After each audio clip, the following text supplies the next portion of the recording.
Perkenalkan, nama saya Senjani Teresia Bafusi, NPM 2019 1950 0288. Saya dari kelas Y8B ekstensi. Di sini saya akan presentasi mengenai tugas ilmu halaman dasar.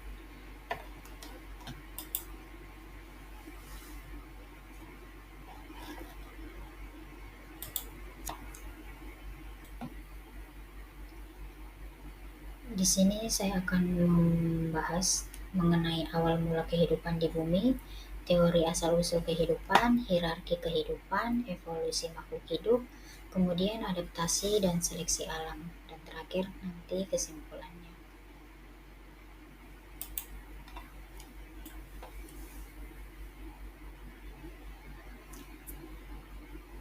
Awal mula kehidupan di bumi.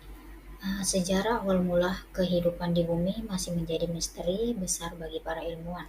Namun, melalui penelitian dan pengamatan yang teliti, mereka berhasil menemukan beberapa teori yang dapat menjelaskan bagaimana kehidupan pertama kali muncul di planet kita. Nah, salah satu teori yang paling populer adalah teori abiogenesis, yaitu teori yang menyatakan bahwa kehidupan muncul secara spontan dari materi tak hidup. Teori ini didukung oleh hasil percobaan yang dilakukan oleh ilmuwan seperti Stanley Miller pada tahun 1952 yang berhasil menciptakan senyawa organik dari bahan-bahan anorganik yang ada di bumi pada masa itu.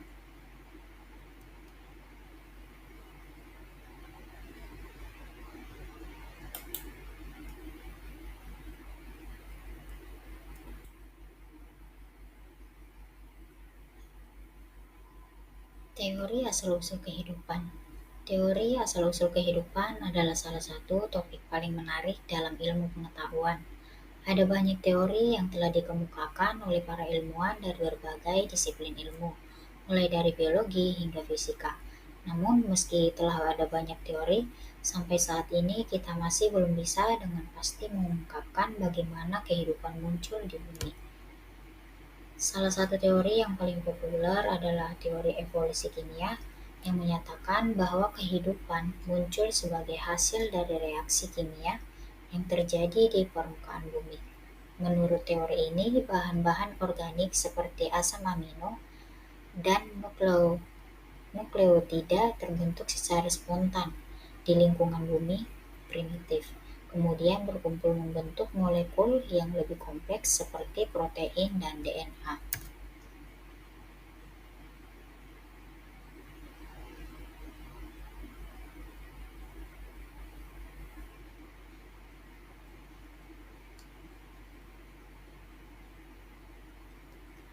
Hierarki kehidupan.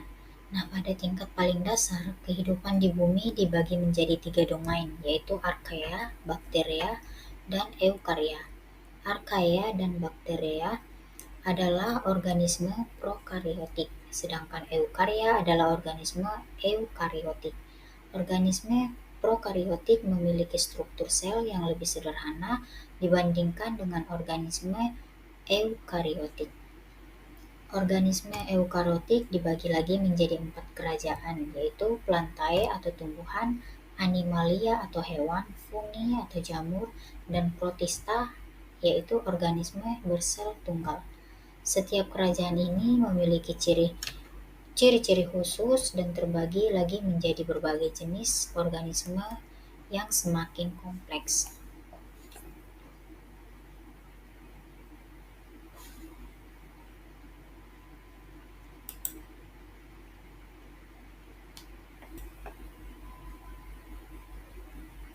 Nah, kemudian di sini ada evolusi makhluk hidup.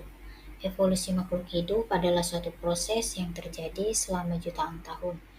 Perubahan tersebut memungkinkan makhluk hidup untuk bertahan hidup di lingkungan yang berubah-ubah. Dalam evolusi, ada beberapa faktor yang mempengaruhi perubahan makhluk hidup seperti mutasi, migrasi, dan seleksi alam. Sejarah perkembangan makhluk hidup dimulai dari era Prakambrium hingga saat ini. Pada era tersebut, kehidupan pertama kali muncul di bumi dalam bentuk organisme bersel satu. Nah, selanjutnya terjadi evolusi dan munculnya berbagai jenis makhluk hidup seperti invertebrata, vertebrata, reptil, mamalia, dan manusia. Setiap jenis makhluk hidup memiliki ciri-ciri khusus yang membedakan antara satu dengan yang lain.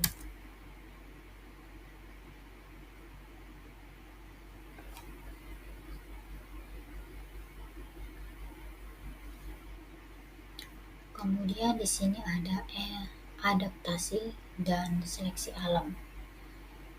Adaptasi dan seleksi alam adalah dua faktor penting dalam evolusi makhluk hidup. Adaptasi merujuk pada kemampuan organisme untuk beradaptasi dengan lingkungannya. Nah, sementara seleksi alam mengacu pada proses di mana organisme yang memiliki keuntungan tertentu dalam bertahan hidup akan lebih mungkin untuk bereproduksi dan mewariskan keuntungan tersebut kepada keturunannya. Sebagai contohnya, burung finch di Kepulauan Galapagos mengalami adaptasi pada bentuk dan ukuran paruh mereka sesuai dengan jenis makanan yang tersedia di lingkungan mereka. Finch dengan paruh yang lebih kuat dapat dengan mudah memecahkan biji yang keras, sementara finch dengan paruh yang lebih kecil lebih baik dalam memakan biji yang lebih kecil.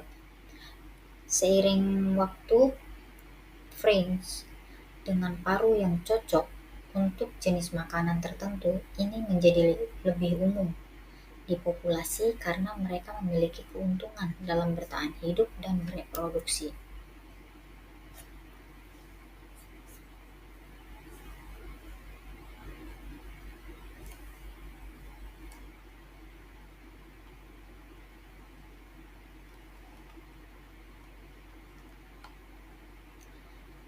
Nah, kesimpulan dari materi ini yaitu kita sudah membahas tentang awal mula kehidupan di bumi, hierarki kehidupan, dan sejarah perkembangan makhluk hidup. Nah, dari organisme paling sederhana hingga organisme paling kompleks, kita telah mempelajari bagaimana adaptasi dan seleksi alam memainkan peran penting dalam evolusi makhluk hidup. Kita juga telah membahas berbagai teori yang ada mengenai asal-usul kehidupan dan mengupas sejarah perkembangan makhluk hidup dari masa lampau hingga saat ini.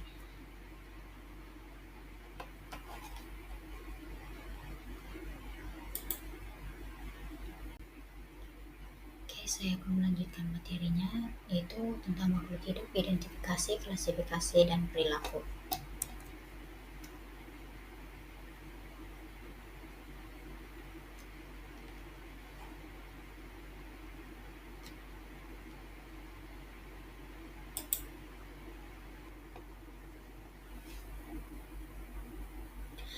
Di sini pembahasannya itu apa itu makhluk hidup, identifikasi dan klasifikasi makhluk hidup, perilaku makhluk hidup, adaptasi makhluk hidup, persebaran makhluk hidup, kemudian kesimpulannya.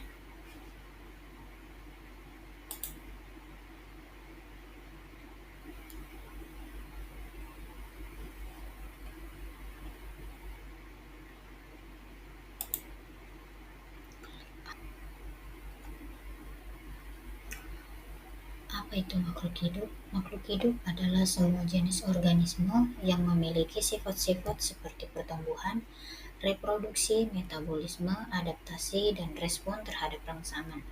Kehidupan di bumi sangatlah beragam, mulai dari mikroorganisme hingga mamalia besar seperti gajah dan paus.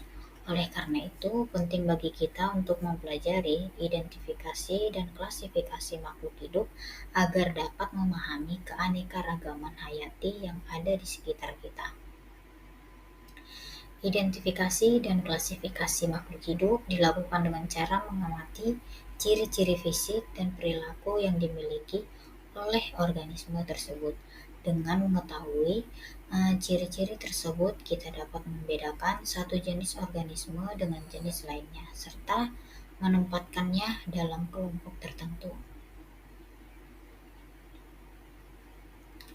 Hal ini penting dalam memahami keanekaragaman hayati karena dengan mengetahui jenis-jenis organisme yang ada, kita dapat mengetahui peran mereka dalam ekosistem serta melindungi mereka dari kepunahan.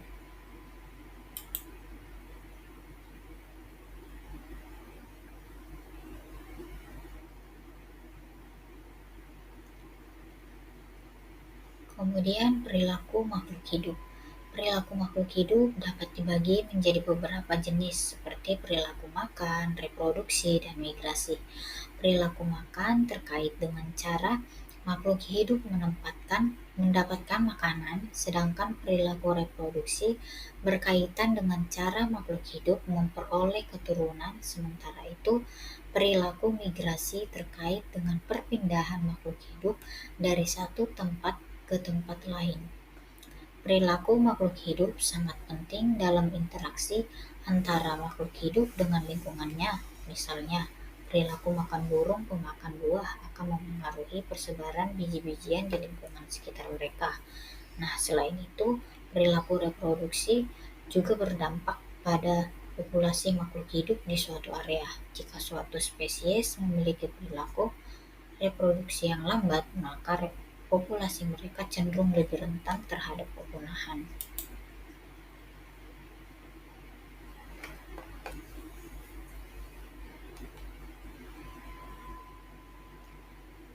Apa itu adaptasi makhluk hidup? Adaptasi pada makhluk hidup itu merujuk pada kemampuan organisme untuk beradaptasi dengan lingkungan sekitarnya. Hal ini terjadi melalui proses seleksi alam, di mana organisme yang memiliki sifat-sifat yang lebih cocok dengan lingkungan akan lebih mungkin bertahan hidup dan berkembang biak. Adaptasi dapat terjadi dalam bentuk fisik seperti warna ukuran dan bentuk tubuh, atau dalam bentuk perilaku seperti pola migrasi atau cara mencari makanan. Organisme yang hidup di lingkungan yang berbeda-beda akan mengalami adaptasi yang berbeda pula, sehingga mereka dapat bertahan hidup dan berkembang biak secara efektif. Nah, persebaran makhluk hidup. Persebaran makhluk hidup di berbagai wilayah dipengaruhi oleh sejumlah faktor. Salah satu faktor utama adalah iklim, yang mempengaruhi suhu, kelembapan, dan curah hujan di suatu wilayah. Faktor lainnya termasuk topografi, seperti gunung, lembah, dan sungai, serta kondisi tanah dan air. Namun, manusia juga memiliki peran besar dalam memengaruhi persebaran makhluk hidup. Kegiatan manusia seperti deforestasi, urbanisasi, dan polusi dapat mengganggu habitat alami makhluk hidup dan menyebabkan penurunan populasi atau bahkan kepunahan.